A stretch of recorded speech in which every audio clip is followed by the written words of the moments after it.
Welcome to 2026. It's official. Larry David had said we can't say Happy New Year anymore. He said January 4th was the cutoff. I don't know if you've seen that clip, but I didn't know. I've been struggling with when are you supposed to have your Christmas decorations down? Yeah. Well, I think it's different, because technically, being Catholic, we're still in Christmas time. So Right. Until Epiphany. Yeah. So then you take them down. Right. Well, the county of Arlington isn't paying attention to that. They were all out of the park yesterday. I mean, I was walking. Yeah. I was walking the dog. I was like, oh, it's over. Yeah. I saw Natalie and Megan taking down all her Christmas decorations on Monday, so those were in and out. I like that because we don't want this place being too festive.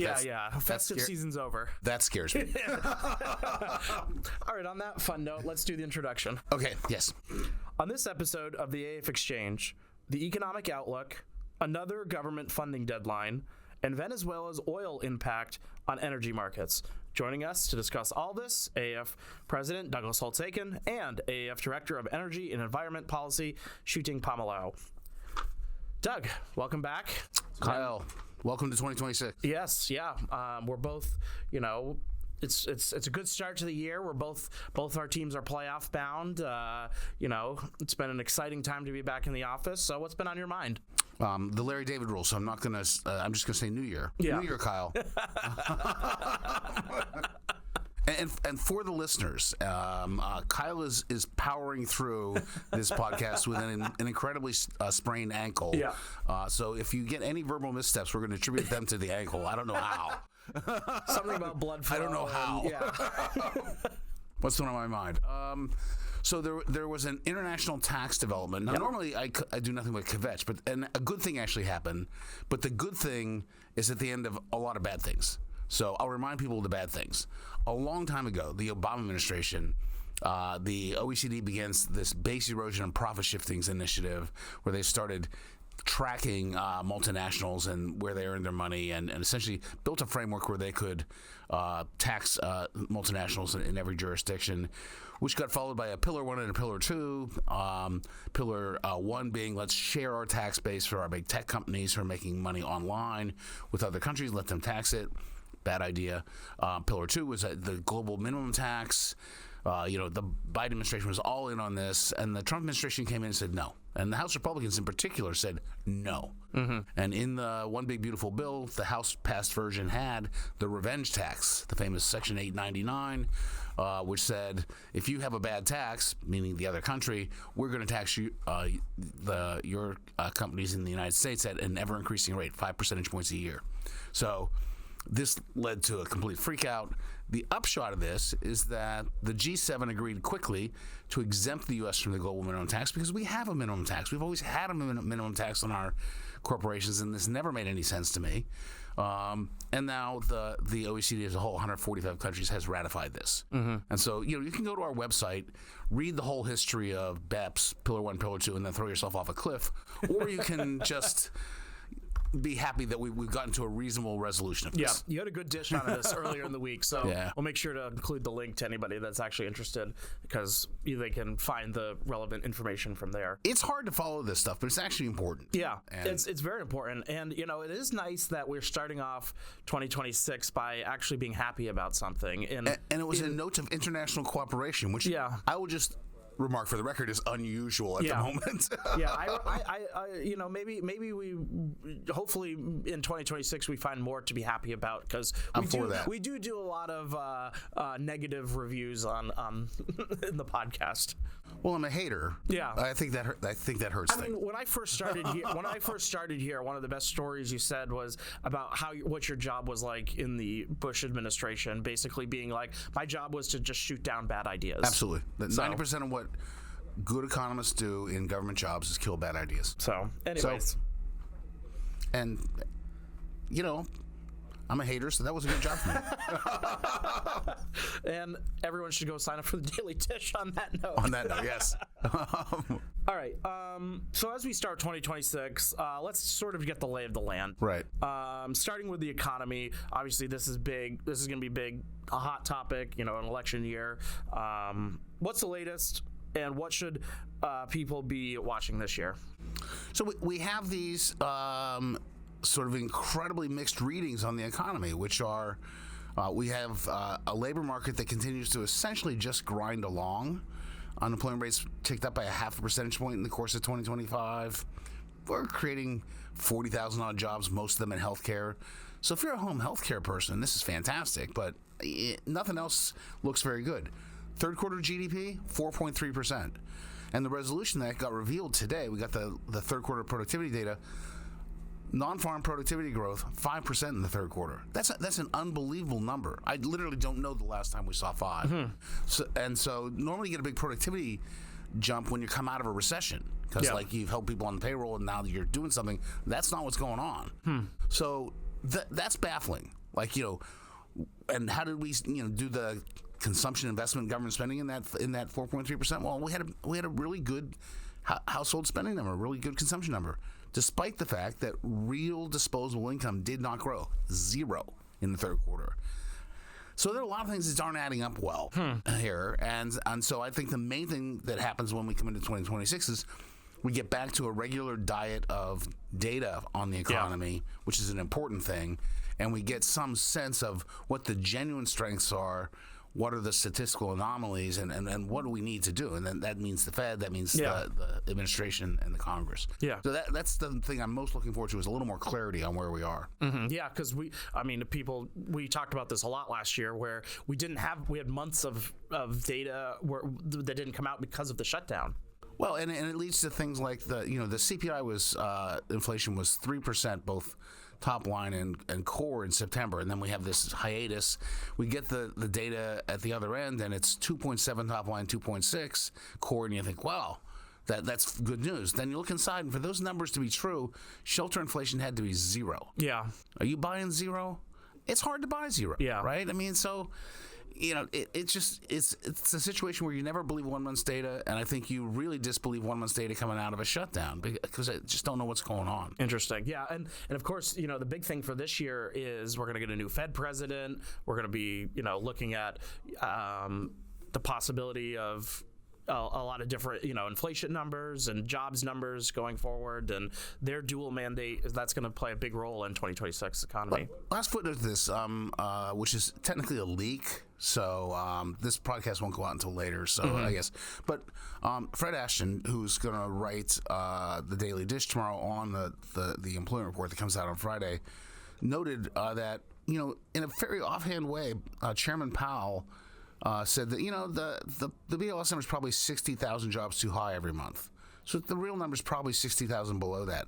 That means we've been losing jobs because we've been averaging 40, which gives you a reason for a bias toward rate cuts that I otherwise wouldn't have. So it is worth keeping an eye on how this all plays out.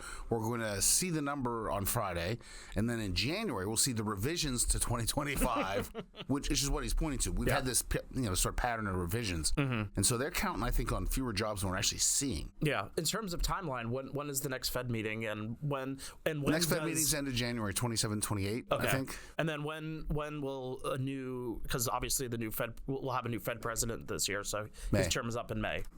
So things to keep an eye on. Fun spring. Things to keep an eye on. All right, let's turn to Congress, because there's a lot. We have a 5-month sprint essentially before we get to election season. What's the top of their agenda in 2026? Timeline wise, the first thing to do is fight about ACA subsidies. That's today. We get a vote in the House on a flat 3-year extension, something that I don't think anyone believes is an outcome, right? But it's a step in this process. It's a political victory for the Democrats, and then they go to the Senate and see if they can get to yes on something that the House can pass. I'll be honest. I just, as a matter of counting noses, don't see anything that can pass both the House and the Senate. They can all make progress, but I don't think we get there. Next thing we have to worry about is the end of the month when the continuing resolution runs out. So we, the business of getting appropriations done is probably top of my list. They did 3 of the appropriations. There are 12 appropriations bills. They did 3 in the course of the sort of past passages. They have 3 on the floor in the House this week. Those three have been negotiated down to the language between the House and the Senate. So you want to think of this as votes on final passage for three of the bills. And I wrote them down because I literally, they put them together. And we have commerce, justice, and science. We have energy and water development. And we have interior and the environment. And these include related agencies. And so they've got these mini omnibuses that are trying to get the approach bills done. In character, they are not the president's budget. Remember, a long time ago, a president's budget came out with these enormous cuts, 25, 40%, things. It's not that. That's never going to pass the Senate, right? So it's much less dramatic than that. But the overall top line's not a big increase in spending. It's flat to a little bit down. They haven't released the top line, which I think is actually quite brilliant. What the House guys wanted, what Tom Cole negotiated, was we get a smaller top line than last year, which is down a little bit. And by not revealing what it is, gave the Senate folks some walking around money to, Susan Collins to get things done. Yeah. And so that's all smart. So it looks like they're sort of on track. They'll have 6 of them done. There's some real pitfalls out there. The defense bill is still not done, the defense appropriations. Interesting. And the president asked for a 50% increase. I think that's unlikely. Maybe. But we'll see. I think most people think we'll get something like 90% of the approach done, and there may have to be a CR on a little patch on the remainder of the government. Yeah, interesting. So other than those biggest, what are the biggest sticking points on what's left out there? I mean, is there... I think what's left out there are the big sticking points, right? Yeah. Defense and then foreign operations. The State Department's going to be funded, and, beginning with the USAID episode, this has now all become incredibly complicated. So a lot of those Doge things that started they're last going year to are going to come back to labor. HHS is not controversial these days. I mean, they just flip the pyramid. They just flip the food pyramid every now and then. Life's good. So there's clearly some room for controversies. Here's a way to think about it. There are 2 ways to express priorities. One is how much money you give an activity, and number 2, the character of things you can do with that money in the activity, policy riders. If the 2 sides could agree to no riders, that takes a lot of the politics out of getting these tough things done. But I'm not sure they can, because they want to have things like, you cannot spend this money on operations in Venezuela. Okay, right. That's going to be tough to negotiate. Mm-hmm. Yeah, I mean, obviously, Venezuela put the Defense Department. It doesn't seem like there's an appetite to shut down anything, though. No, both sides want to get the appropriations done. How you get it done remains to be seen. But obviously, it was a good faith effort by all 4 parts of this process to get these 3 bills negotiated down to the language, and they just have to go to the next ones. I read somewhere that earmarks are starting to pull back up into this process. Is that they're back? They're back. There's no question. A while back, that they made the decision to sort of get rid of the self-imposed earmarks ban because that would smooth the appropriations process. You will note that since then we've had the longest government shutdown in U.S. history. I'm unconvinced that earmarks are the key to making things run smoothly. That's fair I'm enough. just saying. That's fair enough. What's really interesting to me about this is the first time that we've been operating under the Biden numbers for over a year now. So it would make sense that this is the right time to get. It's why the top line is probably the least interesting thing here. I mean, it matters for deficits, and I care about those, but it's the composition of government spending that changes between administrations, and this will be the first time the Republicans put their signature on the composition. Interesting. Yeah. Deficits do matter, and hopefully, last time I checked, hopefully there is conversation about that, but in general, that's not really a conversation that's around the appropriations process too much, because as we always like to talk about, it's more of the mandatory side of things anyways. And it'll be interesting on that note. Today, the CBO will put out a couple of years of economic projections, only 2, not a full 10-year baseline. And I'm sort of baffled by that. But if you, Kyle, were doing the 10-year baseline right now, you'd have to write down 10 years of productivity growth so you could figure out what the economy looked like. And I think it's a hard call right now on the science to figure out what's going on with productivity. I can't explain the 3rd quarter. Everyone thinks AI is going to matter. Yeah. How quickly, how much.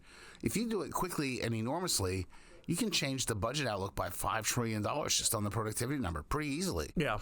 It's a lot of money. So I'll be interested to see where that lands. All right. So finally, I mean, it was kind of a slow fall. Yes. I mean, the funding fight took a lot out of Congress's oxygen. Took all the oxygen in the room, if you will. What other?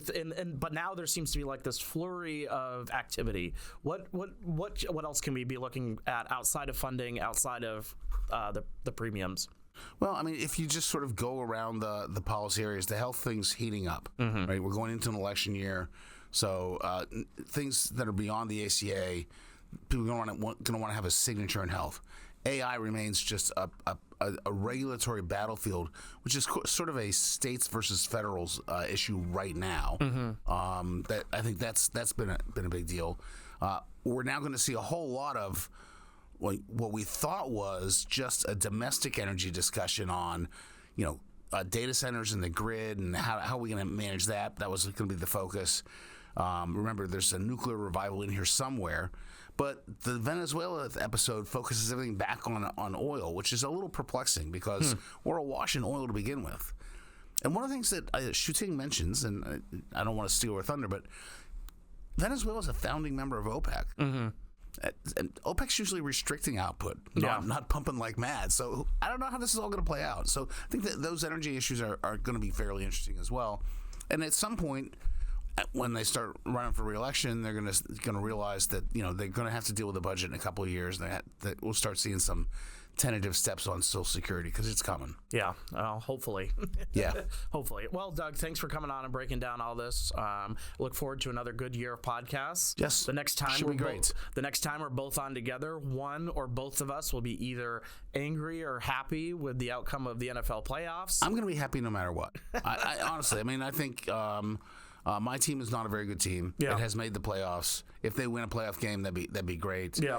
Your team has this artificially inflated record, so here we go. You can only go down, Kyle. If there is something that makes me want to win the first game of this more than anything, it's this whole notion about the record be artificially inflating us. You don't go we had a 10-win swing. This is the NFL equivalent of Catholics versus convicts. Just deal with it. All right. Well, we can go through a whole podcast where I go into kvetch mode and talk about the Patriots, but we won't do that today because we have to get to Shooting. Okay. Thank you. Shooting, welcome back. Thank you. Did you have a good holiday? Yeah, I did. Happy New Year. Yeah, great. All right, let's jump right into things. We got a lot to talk about. You've had a busy start of the year. The big news over the weekend was the U.S. operation in Venezuela. Among the myriad of questions that has followed, what is the Trump administration's request for U.S. oil companies regarding investing in Venezuelan oil? Yes. So earlier this week, President Trump is strongly encouraging U.S. oil companies to go into Venezuela to invest in their oil industry and extract as much oil as they can from the ground. As we know, Venezuela has the world's largest oil reserves of 303 billion barrels, but they're currently only producing about 1% of the world's total oil production. So President Trump, he wants the U.S. companies to go in, spend lots of money, fix their infrastructure, and take out the oil. So, yeah, as you mentioned, with Venezuela having such a large reserves and crude oil U.S. refineries can process, are U.S. companies likely to jump in? I think that's a great question. So the reason why the U.S. being the world's largest crude oil producer, we're obviously pumping a lot of crude oil out of the ground, that the President Trump and his administration still want crude from Venezuela is because the oil produced domestically by the United States is not suitable for refining within our country. It's too light and sweet. We need heavy crude oil like the one coming from Canada, Mexico, or Venezuela that is suitable suitable for our refining capabilities. I think most likely U.S. oil companies will take a wait-and-see approach because of four main reasons. Why is obviously the political stability. We'll have to see how the transition is going, who will be the future leader of the country, what will the leadership or the governance be. I think that's on a lot of oil executives' mind. Secondly, there's really not much of an appetite of the global oil markets right now. It's really muted. There's has been an oversupply of oil here in the United States. Even before this whole Venezuela situation, there has not been much incentive for oil companies to produce more because the prices of oil have been dropping last year. Thirdly, is the infrastructure in Venezuela is terrible. It's been under mismanagement, lack of maintenance. The oil infrastructure has not been maintained well. It's all rusted. So these companies, they can't just go in and extract oil from the ground. They have to spend a lot of money to fix the infrastructure. So I think that will definitely squeeze the profits of these companies. So that's a huge consideration. Lastly is the world is shifting to clean energy. The oil produced from Venezuela is especially carbon intensive. They just directly flare a lot of the methane emissions directly into the air. In the future where carbon emissions are discouraged, Venezuela's oil compared to other countries like Canada or the United States will definitely be less competitive. So I think a lot of companies will probably see how things will unfold and wait a little bit. So to me, that makes the most sense. As you mentioned, the political instability. Like, why would a company want to go into Venezuela, fix the infrastructure just to have the instability of the political situation become that they lose all that money with no oil coming out of it? Yeah, and then the only U.S. oil company currently operating in Venezuela is Chevron, pumping about 1/3 of the oil production in the country. Wow. So I think if any company wants increased production, it'd probably likely be Chevron because they're already on the ground. But it's hard for me to see how the oil production and exports in Venezuela can recover significantly in the short term. And more in the short term, Doug pointed this out before you got in here, that Venezuela is a founding member of OPEC, and they're generally more about restricting the flow of oil, not flooding the market with oil. Yes, exactly. And that makes it even more complicated. They tend to limit the production of oil to keep prices from falling too low. So that's a huge complicating factor. So these past 3 days, there have been new developments to President Trump's approach to the whole situation. He announced that Venezuela will ship between 30 million to 50 million barrels of oil, the sanctioned oil in Venezuela, to the United States. And then the U.S. government will be in charge of selling those oil at market prices. And then the revenue of those oils will go into U.S.-controlled bank accounts. So with an oversupply situation in the U.S. oil market, I think that's not an insignificant amount. It will likely bring the gas prices at the pump even lower, will make consumers happier, but likely will cause some oil companies headache because the prices will keep dropping. Interesting. Well, what about the long term? We've talked a lot about the short term. Looking forward, what does this mean for global energy markets? Yeah, it really depends on, I think the most important factor is the political stability and the regime, how the transition goes. And if there's a peaceful transition, new government, and they respect rule of law, they have a good, healthy environment for businesses. Even though in the short term, it's unlikely they will increase the production significantly, I think if that's the case in the long term, there might be a steady increase of oil production, and that might change the game of the global energy market. But there's a lot of if, and it's very difficult to tell right now, but it looks like there are a lot of challenges and difficulties ahead. Interesting. Well, Shu-Ting, it sounds like we have to take a wait-and-see approach, which means you're going to have a busy year ahead of you. So thanks for coming on and breaking this down for us and talking us through it. Thank you.